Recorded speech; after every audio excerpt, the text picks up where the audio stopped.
Hello students. So last class I have completed module 1. I hope all the concepts in module 1 are clear. The important concepts of module 1 are well post learning problems. Then designing a learning system is very important.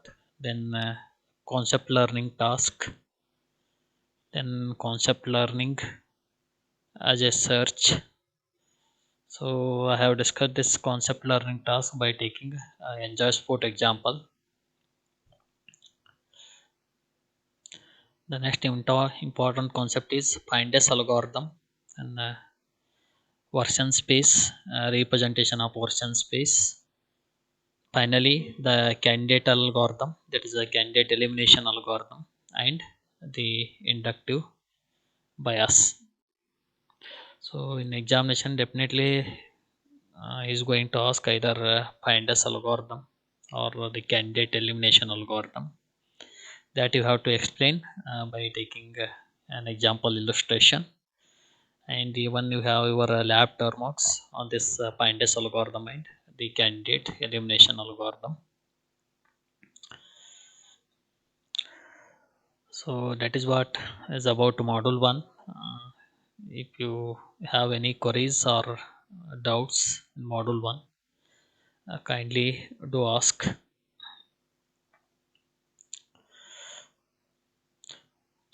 So today I am going to start module 2, that is decision tree learning. So in this module that you are going to study what is decision tree, then decision tree learning, then decision tree representation, then appropriate problems for decision tree learning. Then you'll be studying different decision tree learning algorithms like ID tree and all. Then basic decision tree learning algorithms, then hypothesis space search in decision tree learning, then inductive bias in decision tree learning concept. Finally, the issues in decision tree learning. So this module is completely about decision tree learning and decision tree learning algorithms.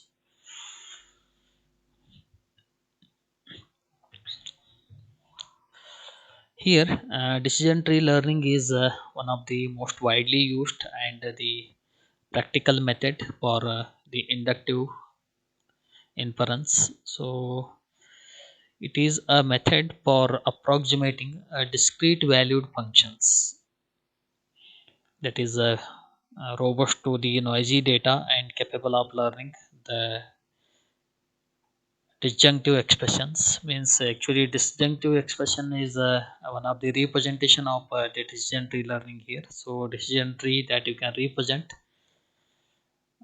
in terms of the disjunctive expressions, right? So in this chapter you are going to study a family of decision tree learning algorithms that includes widely used algorithms such as ID tree, then assistant and C4.5. This so these algorithms are very important, and these algorithms are widely used to solve the real-time problems. And these decision tree learning methods search a completely expressive hypothesis space and avoid the difficulties of restricted hypothesis spaces. So in previous class I discussed what is the hypothesis space and what is the restricted hypothesis space, what are the constraints with respect to the hypothesis space. So those difficulties can be avoided by using these decision tree learning methods. And their inductive bias is a preference for the small trees over the large trees here. So if you look into the definition of decision tree learning, what exactly the decision tree learning is. So basically decision tree learning is a method for approximating the discrete valued target functions in which the learned function is represented by a decision tree. So I hope this definition is clear. So decision tree learning is a method for approximating the discrete valued target functions in which the learned function is represented by a decision tree. So decision tree is one of the representation of the learned function. This is what the definition here, fundamental definition of decision tree learning. Here, the learned trees can also be represented as the set of if-then rules to improve the human readability. Means the growth of this learned trees is in terms of if-then rules. So these in turn improve the human readability. It means that decision tree or decision tree representation is human readable, or they are more easier to understand because they are represented as the set of if-then rules.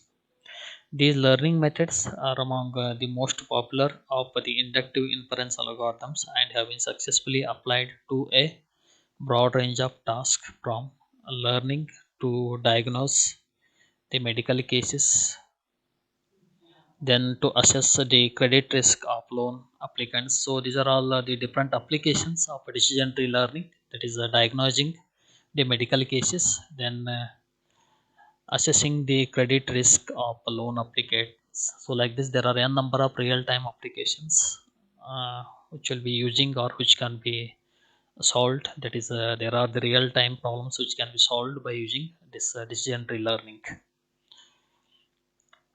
That is what the introductory part here. So this itself is the decision tree representation here. So it is exactly like tree, normal tree, or your binary tree representation. So in this representation, where you can find the root node, then branches, then the intermediate nodes, then leaf nodes, and how exactly the branches are growing from root node to the leaf nodes. So that is what a decision tree representation.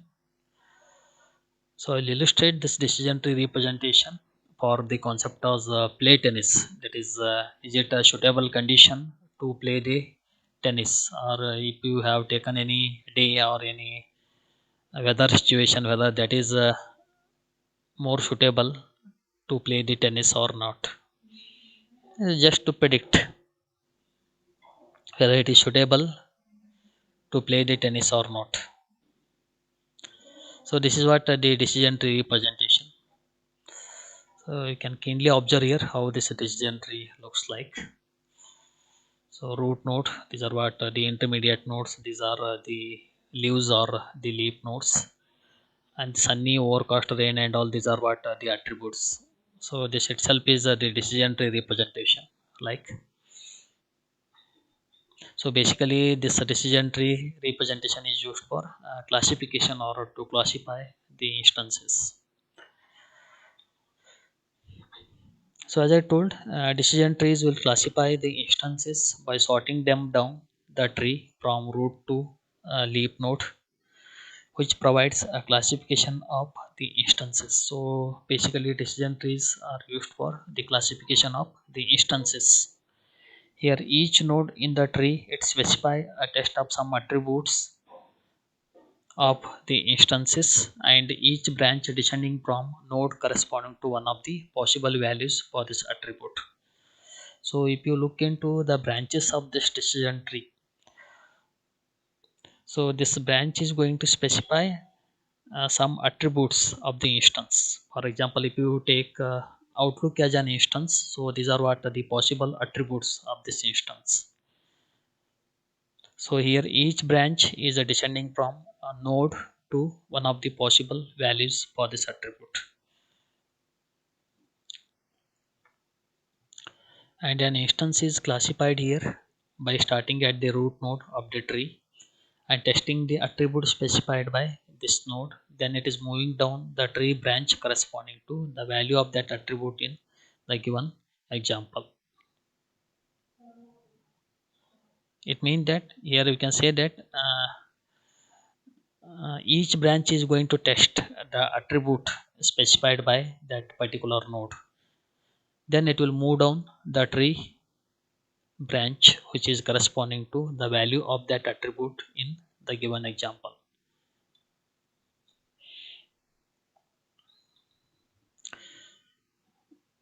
So this process it will keep on repeating for the subtree rooted at the new node. So for every subtree it is going to test the attribute specified by that particular node, then it will move down the tree branch corresponding to some particular value of that attribute. Like this it will repeat for each subtree which is rooted at a new node. So as I told, this figure is going to illustrate a typical learned decision tree. Here the decision tree classifies the Saturday mornings whether they are suitable for playing tennis or not.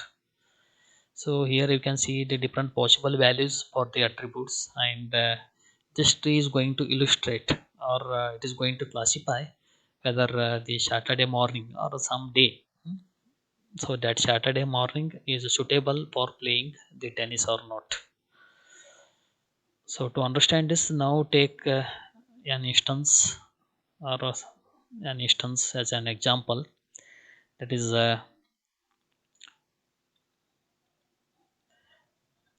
take outlook equal to sunny, then temperature is hot, then humidity is high. In that case the possible outcome is no, means this situation is not suitable to play the tennis. Means if outlook is sunny, then temperature is hot and humidity is high, in that case the possible outcome is no, means it is not possible, or it is not suitable for playing the tennis. Similarly, take one more situation. If outlook is overcast, yes, it is suitable. If outlook is rain, and if wind is weak, if there is very less wind or no wind, you can say, in that case, yes, it is suitable for playing the tennis. Similarly, if outlook is rain and wind is strong, a very strong wind, in that case, it is not suitable. Like this, it will help in classifying the instances. So like this is decision tree help in classifying the instances. So in this particular case, this decision tree is used to predict whether it is suitable to play the tennis or not suitable to play the tennis. So in this case, the attribute and the values would be stored down the leftmost branch of this decision tree, and therefore can be classified as the positive or the negative instance. For example, say outlook sunny, humidity high, then it is no. So this is a negative example. If it is yes, that you can consider it as a positive instance or the positive example. So here also same thing, positive instance, negative instance, a positive instance. Like this decision tree will help in classifying whether it is a positive instance or the negative instance. That in turn predict uh, the result or the outcome. In this case, this tree is going to predict whether it is suitable to play the tennis or not suitable.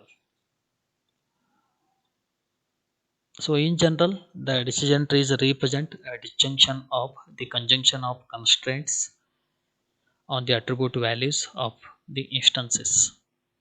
Here each path from root node to the leaf node correspond to a conjunction of attribute test, and the tree itself is a conjunction of, sorry, a disjunction of these conjunctions. Means that the decision tree can be represented in terms of the disjunction of the conjunction of the constraints on the attribute values of the instances. For example, uh,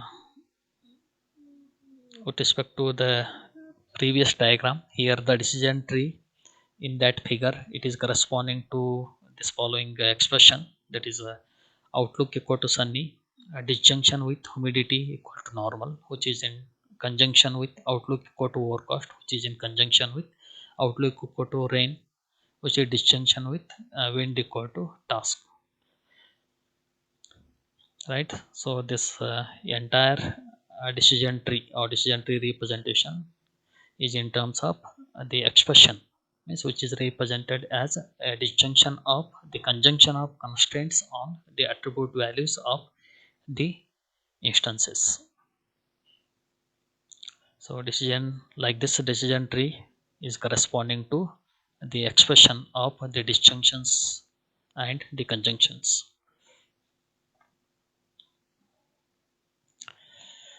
Then there are some of the appropriate problems for a decision tree learning. So even though there are a variety of decision tree learning methods that are developed with somewhat different capabilities and the requirements, here the decision tree learning is generally suited, it is the best suited to the problems with the following characteristics. Means even though the decision tree learning algorithms are differ in terms of their capabilities and their requirements, but they are best suited to solve the problems with the characteristics. So you can say that these are what some common characteristics with respect to the decision tree learning methods or decision tree learning algorithms. So I'll discuss these characteristics one by one. First characteristic is instances are represented by attribute value pairs. So as you have seen here, the instances are described by a fixed set of attributes like temperature and their values like hot. So here instances are represented by attribute value pairs. For example, if you take temperature as an attribute, one of its possible value is hot. That is temperature equal to hot. So this is an instance here. Like this, instances are represented by attribute value pairs. The easiest situation for decision tree learning is when the attribute takes on a small number of uh, possible values or distinct possible values. Means if an attribute takes a very small number of distinct possible values, then you can say that that is what the easiest situation for the decision tree learning. However, the extensions to the basic algorithm, it will allow the handling of real valid attributes as well. So that I will discuss in later concepts, right? So this characteristic is clear, that is instances are represented by attribute value pairs. For every attribute, there are the set of possible values, and if an attribute has a very less number of distinct possible values, then you can say that that is what the easiest situation for the decision tree learning. Then second characteristic is the target function has a discrete output values.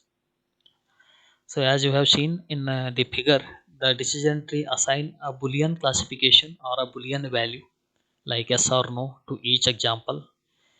So as you can see here, the decision tree is going to assign a boolean value to each example. For example, see here, these are what are the boolean values that you can see at the end leaf nodes. So for every instance or for every example, the tree is going to assign a boolean value yes or no.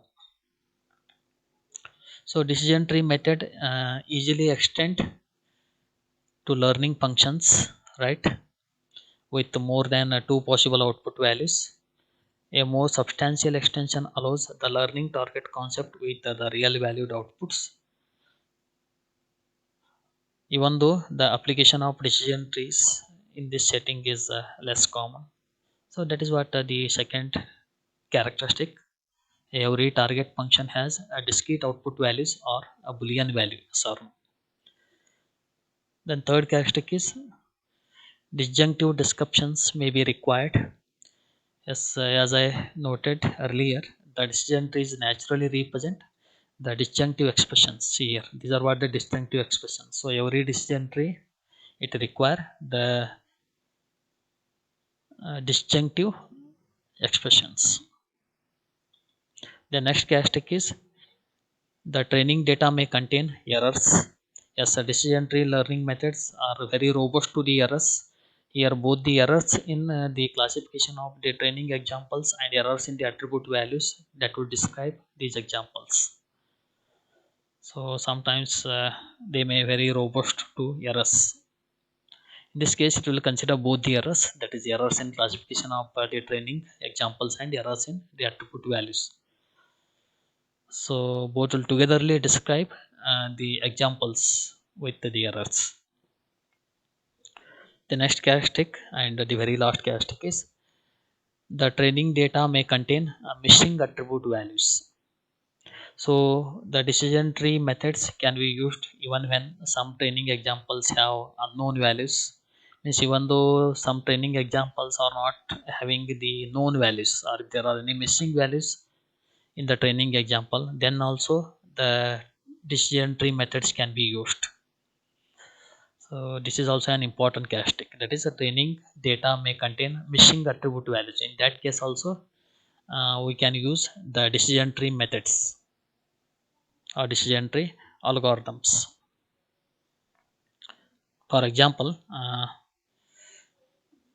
if humidity of the day. So in some of the cases, humidity of the day is not known for the training instance, training examples. In that case also we can make use of the decision tree methods or the decision tree algorithms. Like this, many practical problems have been found to fit these characteristics. So decision tree learning has been applied to the real-time problems, such as learning to classify the medical patients by their disease, then equipment malfunctioning by their causes, and loan applicants by their likelihood of defaulting on payments. So such problems in which the task is to classify the examples or the instances into one of the discrete set of possible categories. So they are often referred to as classification problems. So is it clear what are classification problems? So these are the problems in which the task is to classify the examples into one of a discrete set of possible categories. So such problems are known as classification problems. So decision trees or the decision tree learning has been applied to these classification problems. That is to classify the examples or to classify the instances. Then in the next class that I am going to discuss the basic decision tree learning algorithm. That is, I am going to discuss one of the basic decision tree learning algorithm, that is the ID tree. Thank you.